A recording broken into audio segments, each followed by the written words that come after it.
episode of Extreme Makeover OT Edition, we're going to talk about the Community Integration Questionnaire. Let's go! The CIQ is an assessment that assesses one's social role limitations as well as their interactions with peers within their own community. This assessment pertains to those with acquired brain injuries, spinal cord injuries, and those recovering from stroke. It also is specific to the population of those who are 18 to 64 years. To administer the CIQ, individuals must first complete a training prior to administration. This training only includes reading the assessment manual. This questionnaire can be either self-administered or administered over the phone. Additionally, a proxy may be made available if complications do arise during test administration.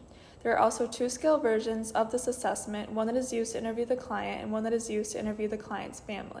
The CIQ contains 15 items assessing the aspects of community integration, in which there are 3 domains. These domains include home integration, social integration, and productive activity. These 3 domains may produce a total score ranging from 0 to 29 altogether.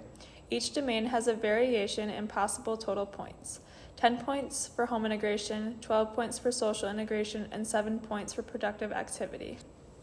Luckily, all you need to complete this questionnaire is pencil and paper and then 5 to 10 minutes of your time to complete it. By completing this questionnaire, the assessment administrator will be able to interpret the individual's level of independence within their own social community. Also, it provides information as to any limitations that the individual may experience when performing ADLs and participating socially with their peers. CIQ has many strengths and some weaknesses. Strengths of the CIQ include easy administration, limited supplies needed such as the pencil and the assessment paper, the short length of time it takes to administer the test, and the only training needed for this test is to read the manual.